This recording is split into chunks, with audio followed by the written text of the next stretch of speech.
It was a quiet autumn evening in a small town in Virginia. The air was crisp and the leaves crunched underfoot as people went about their day. Brigadier General Angela Hayes had just wrapped up an official military event. She was driving home, her mind still buzzing with thoughts of the speeches she'd given and the conversations she'd had. As a high-ranking officer in the U.S. Army, she was used to being busy, but tonight she just wanted to relax. Angela was proud of what she had achieved over the years. Rising through the ranks hadn't been easy, especially as a black woman, in a field dominated by men. But she had worked hard, earned every promotion, and served her country with honor. Her uniform wasn't just fabric, it represented decades of sacrifice, dedication, and leadership. Yet none of that seemed to matter when she noticed flashing red and blue lights behind her car. At first, Angela thought it might be a routine traffic stop. Maybe she had accidentally gone over the speed limit or made a minor mistake while driving. She pulled over calmly, switched off her engine, and waited for the officer to approach. But something felt off almost immediately. Instead of one officer, there were two cars, and both officers approached her vehicle with a level of intensity that didn't match the situation. "License and registration," one of them barked, his tone sharp and dismissive. Angela reached into her glove compartment, pulling out her documents along with her military ID. "I'm a brigadier general in the U.S. Army," she said politely, holding up her ID. "Is there a problem?" But instead of easing the tension, her words seemed to inflame it. The second officer leaned closer, squinting at her ID like it was fake. "You expect us to believe this?" he asked, his voice dripping with sarcasm. Angela tried to stay calm, explaining again who she was and offering to call someone at the Pentagon if they needed verification. But her explanations only made things worse. The officers grew louder, accusing her of impersonating an officer and resisting arrest. Before she knew it, they were ordering her out of the car. Angela kept her hands visible, trying to de-escalate the situation. She knew how quickly things could spiral out of control, especially for someone who looked like her. But no matter how cooperative she was, the officers refused to listen. They yanked her out of the car, twisting her arms behind her back as they slapped on handcuffs. Angela winced in pain but bit her tongue, refusing to give them the satisfaction of seeing her break down. Passers-by began to gather, some taking videos on their phones. Whispers spread among the crowd. "Isn't that a general?" One person muttered. Another shook their head in disbelief. How can they treat her like this? For Angela, the humiliation cut deep. This wasn't just about being manhandled or disrespected. It was about everything she had endured throughout her career.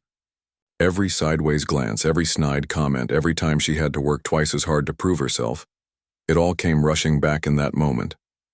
And yet, even as anger burned inside her, she reminded herself of one thing. She wasn't powerless, Azur. The officers shoved her into the back seat of their squad car. Angela stared straight ahead, her jaw clenched. They mocked her, telling her she was wasting everyone's time and that nobody would come to save her. But Angela knew better. She had spent years building connections, earning respect and proving her worth.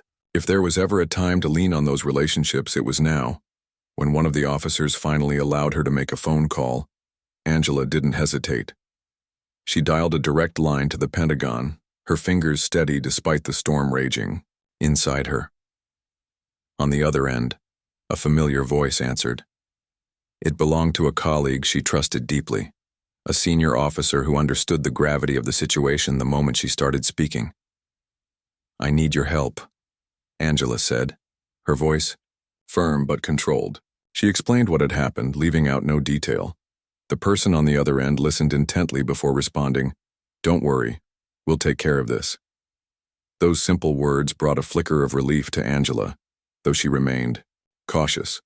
She had seen enough to know that promises weren't always kept, especially when it came to matters of race. Meanwhile, the officers continued to sneer at her, clearly convinced that nothing would happen. They joked about her Pentagon friends and laughed at the idea that anyone important would bother helping her. Their arrogance only fueled Angela's determination. She sat silently in the back of the squad car, replaying the conversation in her head. Help was coming, she was sure of it. But until then, she would have to endure. Little did the officers know. Their actions had set off a chain reaction that would soon shake not only their department, but also the entire system they represented. What started as a routine traffic stop had morphed into something much bigger, a fight for justice, accountability, and respect. For Angela, it wasn't just about clearing her name. It was about sending a message that no one, not even those sworn to protect, was above the law. And so as the minutes ticked by, Angela held on to hope. She knew the road ahead wouldn't be easy, but she also knew she wasn't alone. Somewhere out there, wheels were turning and plans were being made. All she had to do was wait and prepare herself for the battle that lay ahead. Locked in the back of the squad car, Angela's mind was racing. The cold metal of the handcuffs pressed against her wrists, a constant reminder of the injustice she was facing. But even in that moment, she refused to let fear or anger take over. Years of military training had taught her how to stay calm under pressure, and she drew on that discipline now. Still, it was hard not to feel the weight of everything. The humiliation, the unfairness, the blatant disrespect. She replayed the events in her head, trying to figure out what had gone so wrong. She hadn't been speeding, hadn't broken any laws. All she'd done was drive home after a long day of serving her country. Yet here she was, treated like a criminal simply because of the color of her skin. It wasn't the first time she'd faced prejudice, but this felt different. This wasn't just some stranger making assumptions. It was law enforcement, people who were supposed to protect and serve, and they were treating her like she didn't matter. When one of the officers finally handed her a phone, Angela took it without hesitation. She knew exactly who to call. Dialing the number, she waited as the line rang, her heart pounding in her chest. On the third ring, someone picked up, a senior officer at the Pentagon, a colleague she trusted, someone who understood the gravity of the situation the moment she started speaking. "I need your help," Angela said, her voice steady despite the storm inside her. She explained everything, how she'd been pulled over, how the officers had ignored her military ID, how they'd accused her of impersonating an officer, and then arrested her for no reason. She left nothing out, knowing that every detail mattered. The person on the other end listened carefully, their tone shifting from concern to outrage as Angela spoke.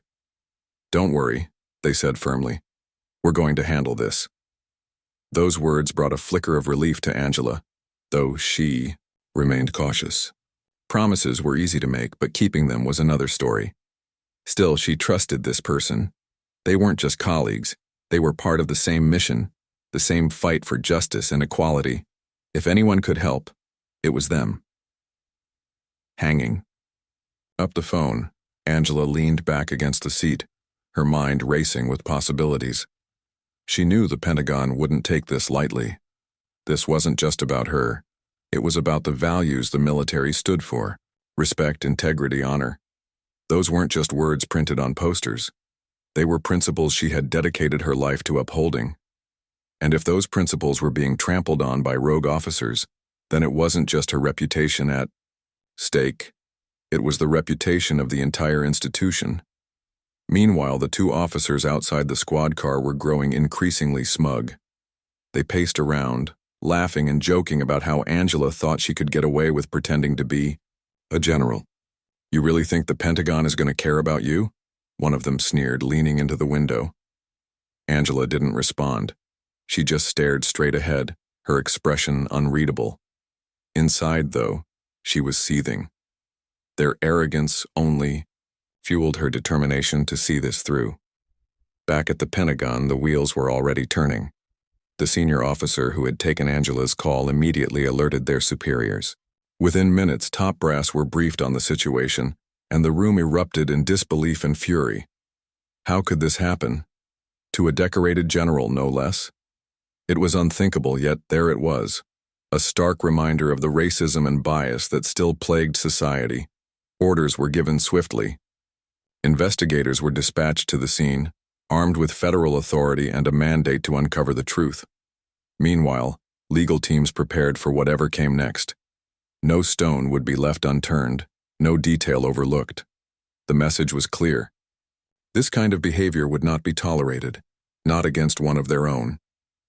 As the hours passed, Angela remained locked in the squad car, her thoughts drifting between anger and resolve.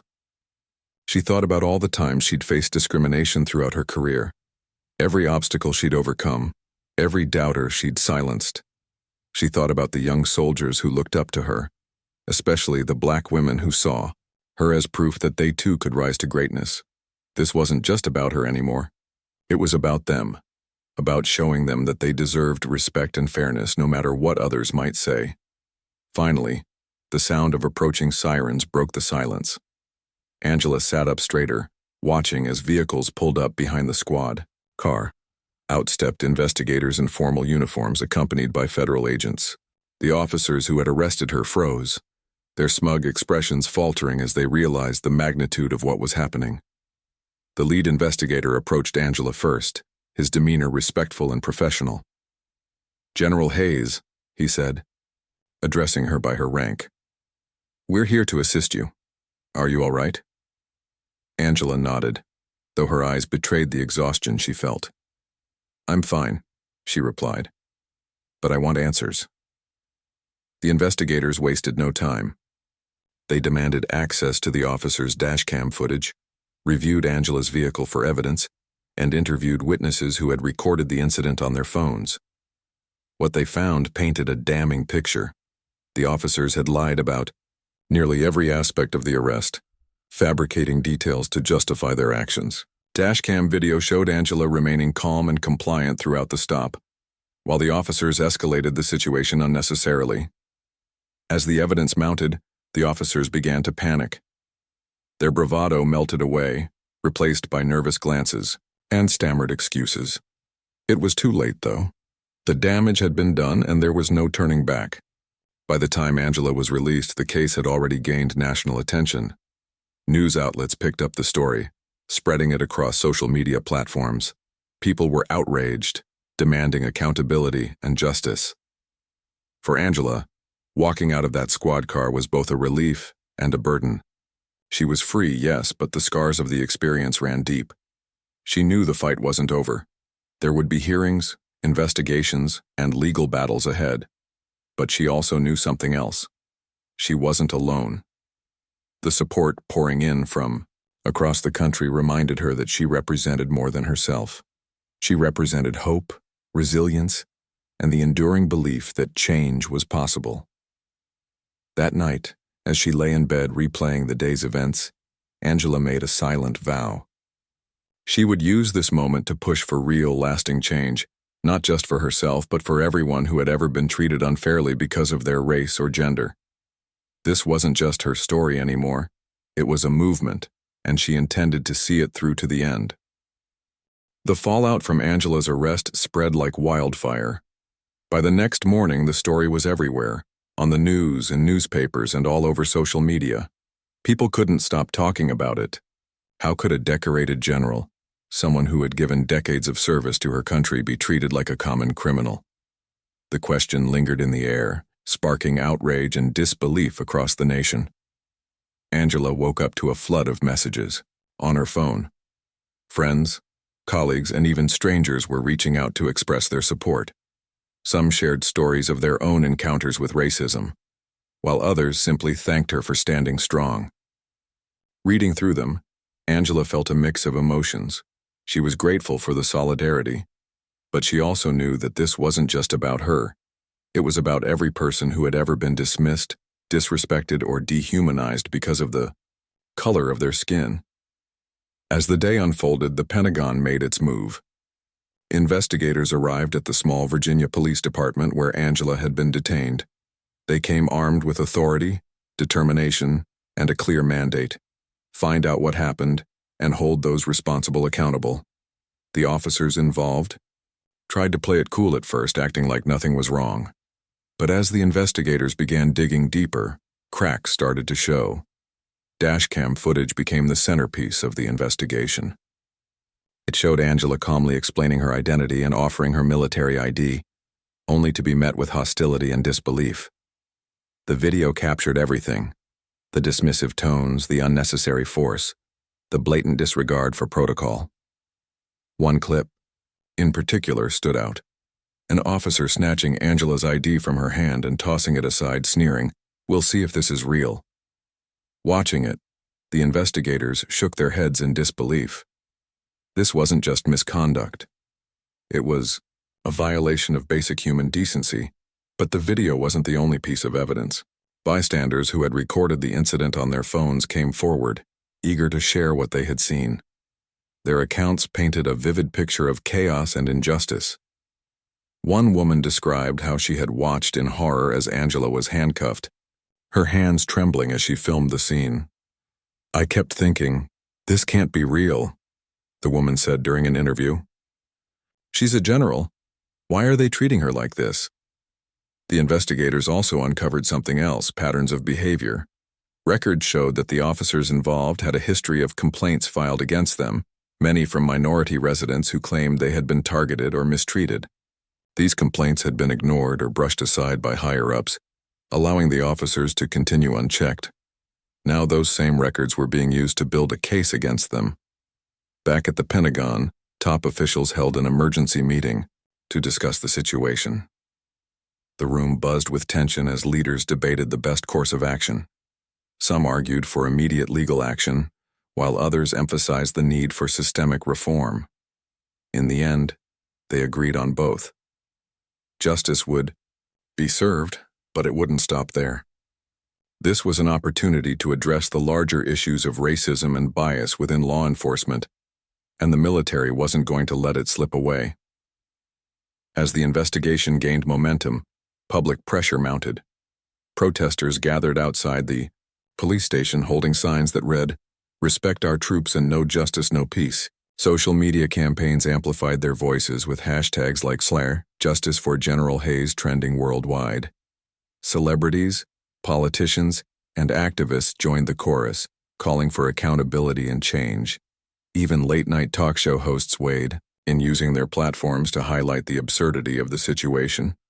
Amidst the chaos, Angela stayed focused. She gave interviews, spoke at press conferences, and worked closely with her legal team to ensure the truth came out. Her calm demeanor and unwavering resolve inspired countless people, turning her into a symbol of hope and resilience.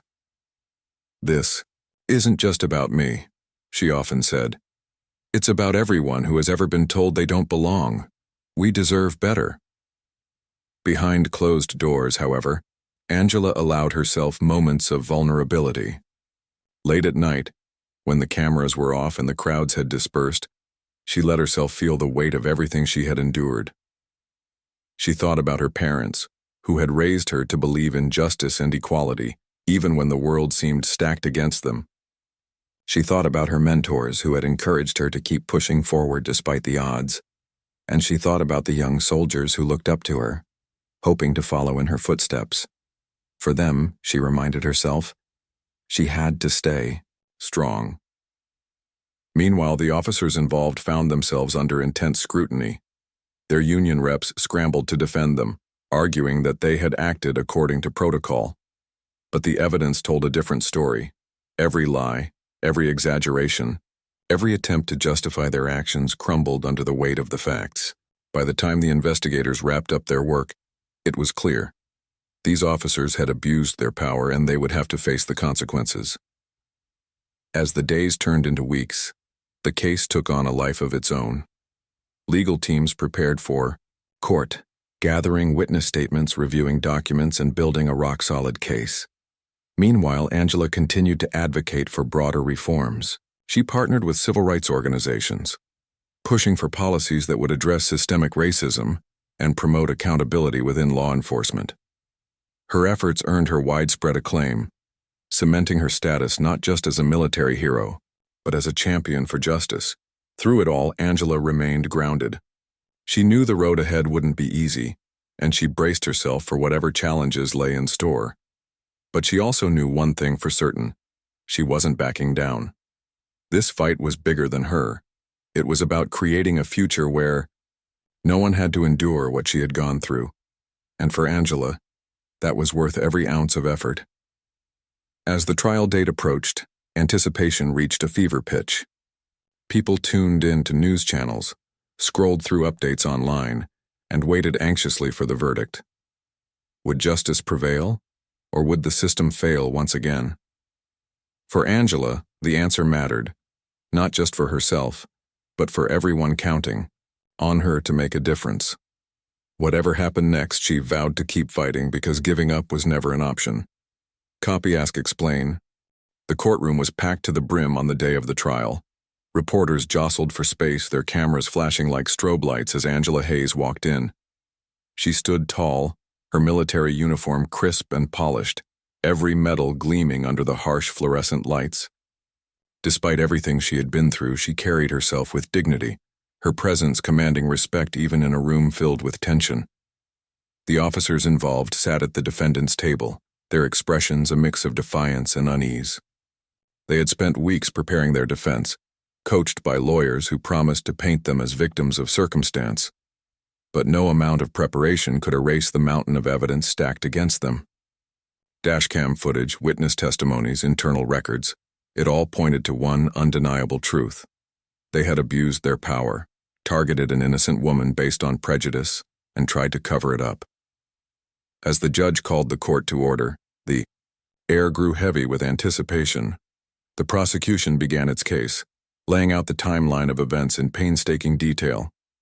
They played the dashcam video for everyone to see, pausing at key moments to highlight the officer's behavior. The footage spoke for itself, Angela calm and composed, offering her ID and explaining her rank, while the officers grew increasingly hostile, ignoring her credentials and escalating the situation without cause. One prosecutor stood up, addressing the jury with quiet intensity. "Ladies and gentlemen," he said, "this isn't just about one night or one traffic stop. This is about accountability. These officers swore an oath to serve and protect, yet they chose to act out of bias and arrogance. They treated a decorated general, a leader in our armed forces, with contempt because of the color of her skin. That is not justice. That is not acceptable." The courtroom buzzed with murmurs of agreement. Even some of the officers' supporters shifted uncomfortably in their seats, unable to deny what they were seeing and hearing. When it was time for Angela to take the stand, the room fell silent. All eyes were on her as she raised her right hand and swore to tell the truth. Her testimony was powerful, delivered in a steady voice that carried both strength and vulnerability. She recounted the events of that night, the fear she felt when the officers ignored her explanations, the pain of being handcuffed despite posing no threat, the humiliation of being mocked and dismissed. She didn't raise her voice or point fingers. Instead, she let the facts speak for themselves, weaving her personal experience into a broader narrative about systemic racism and inequality. "I've dedicated my life to serving this country," she said, her words echoing through the courtroom. "I've faced challenges, yes, but I always believed that if I worked hard enough, if I proved myself, people would see me for who I am, a soldier, a leader, a human being. That night, those officers took that away from me. They judged me, not by my actions or my accomplishments, but by the color of my skin, and that's something I will never forget." Her statement struck a chord with everyone present. Some wiped away tears, others nodded in solidarity. Even the judge seemed moved, scribbling notes as Angela spoke. When she finished, the courtroom erupted in applause, a rare occurrence in such a formal setting, but no one stopped it. It felt necessary, like a collective release of emotion after witnessing such raw honesty. The defense team struggled to counter Angela's testimony. Their arguments came across as weak and defensive, relying heavily on technicalities rather than substance. They claimed the officers had acted in good faith, following standard procedures, but the evidence contradicted them at every turn. Internal memos revealed complaints filed against the officers for similar incidents in the past, proving that their actions weren't isolated mistakes. They were part of a pattern. When it was time for closing arguments, the prosecution pulled no punches. "This case isn't complicated," the lead attorney declared. "We have video proof, we have witness accounts, we have records showing a history of discriminatory behavior. What more do you need? These officers violated the law, betrayed their oath, and disrespected a hero who has given everything for this nation. Justice demands accountability. The defense's closing argument, on the other hand, fell flat. Their tone was desperate, almost pleading as they urged the jury to consider context and reasonable doubt. But there was no reasonable doubt left, not after everything that had been presented. By the time the judge instructed the jury to deliberate, the verdict already seemed inevitable. Outside the courthouse, crowds gathered, holding signs and chanting slogans. Protesters held vigils, lighting candles in solidarity with Angela and others who had faced similar injustices. Social media buzzed with updates, hashtags like "Our Accountability," now trending worldwide. People wanted answers, and they wanted them now. Inside the deliberation room, the jury wrestled with the weight of their decision. Hours passed, then days, as they reviewed the evidence again and again. Finally, after what felt like an eternity, they reached a unanimous verdict. When the judge reconvened the court, the room was so quiet you could hear a pin drop. On the charges of unlawful arrest, abuse of power, and civil rights violations, the foreman announced, his voice steady, "We find the defendants guilty on all counts." The courtroom erupted. Cheers broke out among supporters while the officers slumped in their seats, defeated. Angela remained seated, her expression unreadable. For her, this wasn't a moment of triumph. It was a step toward justice. The real work, she knew, was still ahead.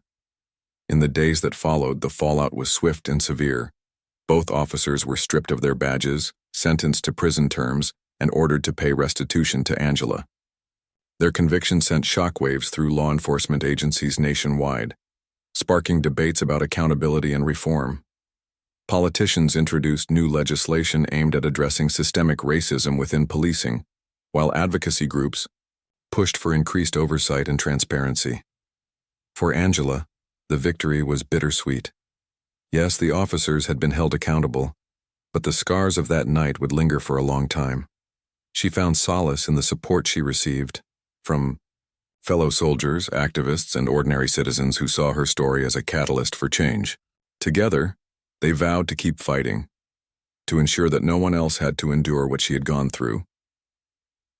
As Angela stood outside the courthouse afterward, surrounded by reporters and well-wishers, she took a deep breath and smiled faintly. "This isn't the end," she said. "It's just the beginning. We've shown that change is possible, but we can't stop here. There's still so much work to do." And with that, she turned and walked away, her head held high, ready to face whatever challenges lay ahead.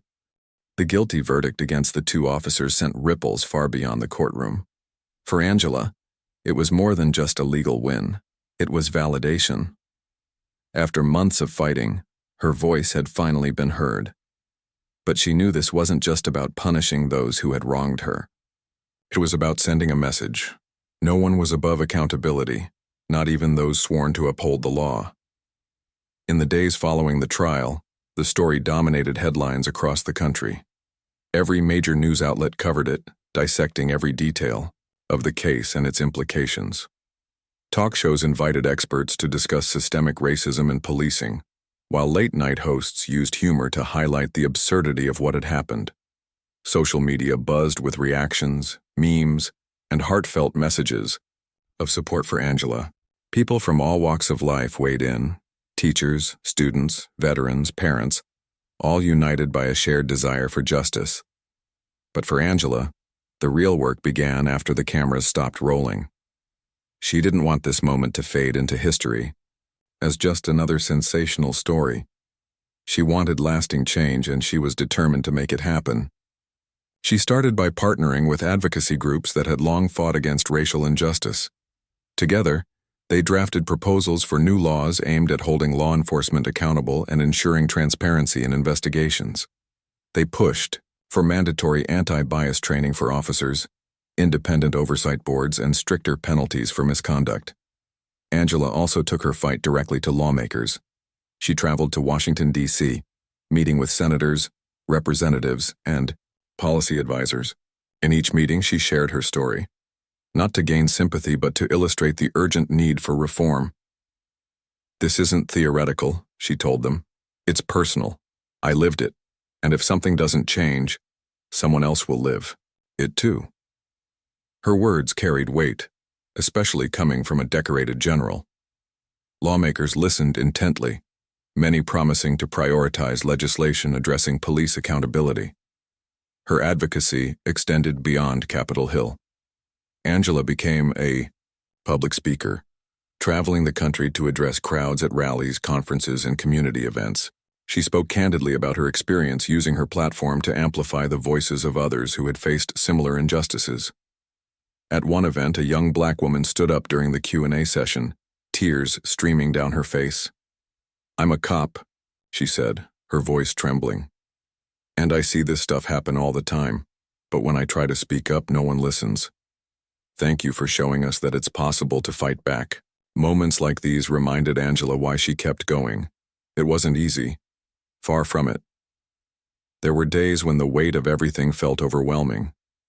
Late at night, when the house was quiet, she would replay the trial in her mind, reliving the moments when she had to recount her humiliation in front of strangers. Sometimes she wondered if she'd ever truly move past it. But then she'd think about the people counting on her, the young soldiers looking up to her, the activists working alongside her, the everyday citizens inspired by her courage, and she'd remind herself that giving up wasn't an option. Meanwhile, the fallout from the trial continued to reverberate through law enforcement agencies nationwide. The guilty verdict served as a wake-up call, forcing departments to reevaluate their practices and confront uncomfortable truths. Some embraced the opportunity for reform, implementing new policies and training programs designed to root out bias and build trust with communities. Others resisted, clinging to old habits and dismissing calls for change as overreactions.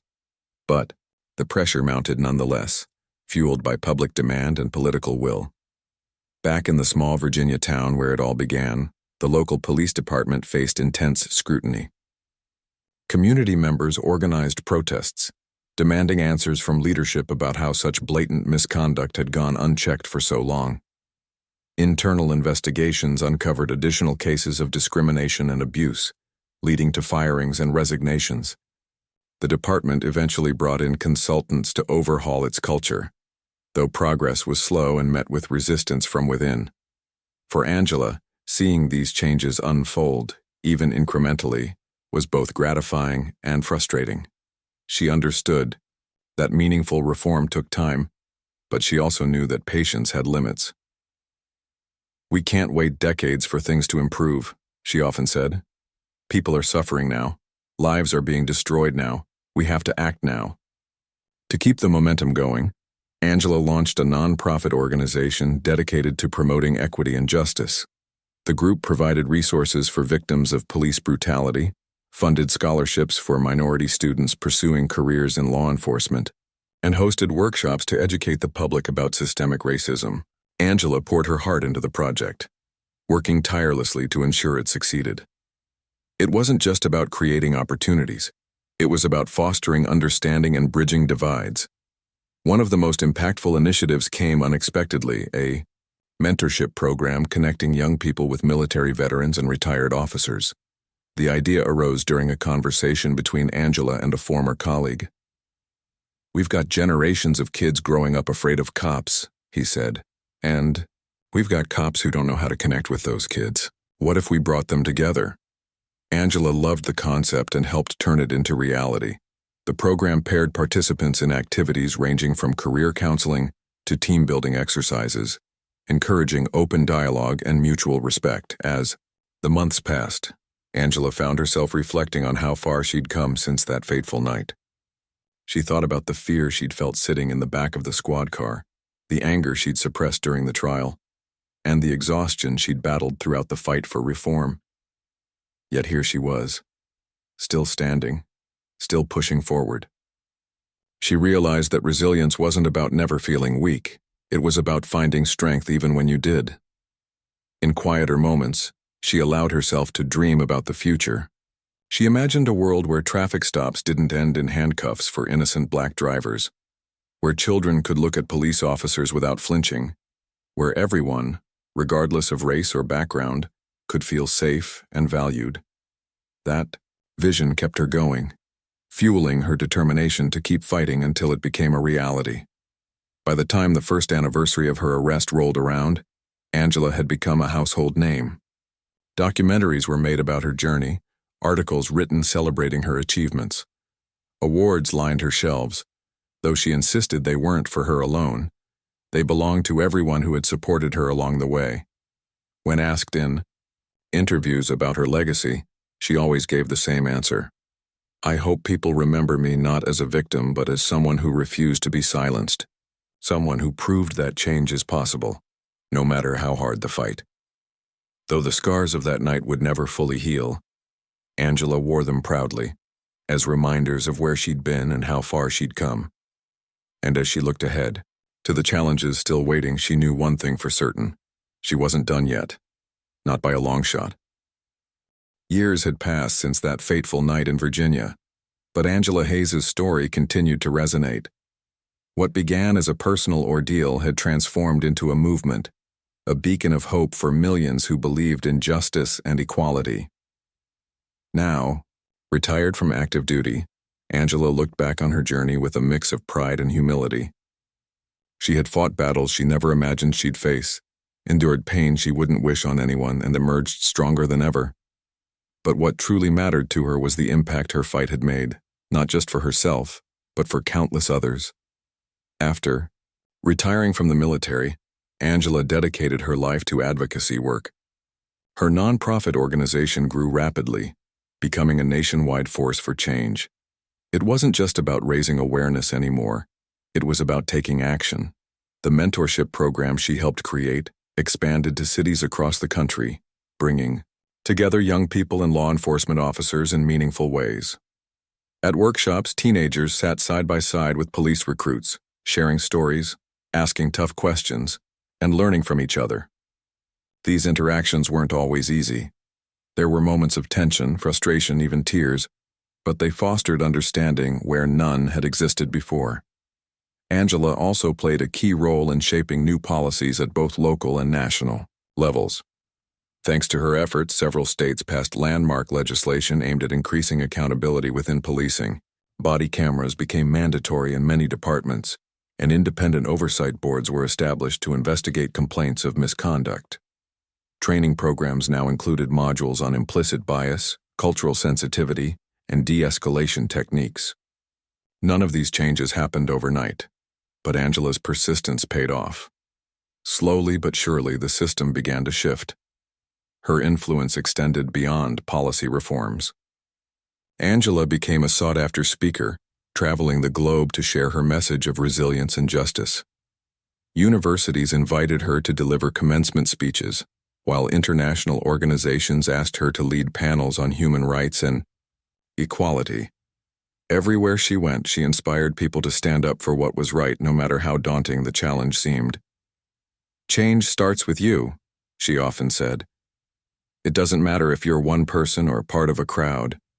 Every voice matters." Despite her growing fame, Angela remained grounded. She still lived in the same modest home she'd owned for years, surrounded by photos of family, friends, and soldiers she'd served with. On quiet evenings, she would sit on her porch, sipping tea and reflecting on everything she'd been through. Sometimes memories of that night crept into her mind, the flashing lights, the cold handcuffs, the disbelief in the officers' voices. But instead of letting those memories haunt her, she used them as fuel. They reminded her why she kept fighting, why she couldn't afford to stop. One of the most rewarding aspects of Angela's post-retirement life was seeing the ripple effects of her work. Young Black women, in particular, reached out to thank her for paving the way. Many told her they had joined the military or pursued careers in law enforcement because of her example. Others shared how her story had given them the courage to speak out against discrimination in their own lives. "You showed me that my voice matters," one young woman wrote in a heartfelt letter. "Because of you, I know I can make a difference." Angela cherished these messages, keeping them tucked away in a special box. They were reminders that her struggle hadn't been in vain. Each note, each email, each handshake reinforced her belief that change was possible, even in the face of overwhelming As time went on, Angela's legacy became cemented in history. A plaque honoring her bravery was installed at the Pentagon, commemorating her contributions to justice and reform. Beneath it, engraved in bold letters, were the words she had spoken during one of her earliest press conferences. "Justice isn't given, it's fought for." Those words became a rallying cry for activists around the world, inspiring generations to come. But Angela didn't let the accolades go to her head. She knew better than anyone that the fight wasn't over. Racism, bias, and inequality still existed. They simply wore different masks. Police departments in some areas resisted reforms while others dragged their feet implementing new policies. Hate crimes and acts of discrimination continued to make headlines, proving that there was still much work to be done. That's why Angela refused to rest on her laurels. Even in retirement, she stayed active, speaking out whenever injustice reared its ugly head. When protests erupted over another high-profile case of police brutality, Angela joined marchers on the front lines, lending her voice to the chorus demanding accountability. When lawmakers debated new bills aimed at addressing systemic racism, she testified before Congress, urging them to act boldly and decisively. Through it all, Angela drew strength from the community she had built. Friends, colleagues, and supporters stood by her side, offering encouragement when the road got rough. Together they celebrated victories, mourned setbacks, and strategized about next steps. Angela often joked that she had traded one army for another, an army of advocates committed to making the world a better place. In her later years, Angela devoted more time to mentoring young leaders. She saw so much potential in the next generation, so much passion and determination. Whether it was coaching a college student running for office or advising a grassroots organizer planning a rally, Angela poured her wisdom into those who would carry the torch after her. "The future is yours," she told them. "Don't let anyone tell you otherwise." When asked how she wanted to be remembered, Angela always gave the same answer. Not as a hero, but as someone who tried. She didn't see herself as extraordinary, just a regular person who refused to stay silent when faced with injustice. And maybe that was the most powerful lesson of all. Anyone could make a difference. All it took was courage, persistence, and a willingness to stand up for what was right. On the day Angela passed away, flags flew at half-mast across the nation.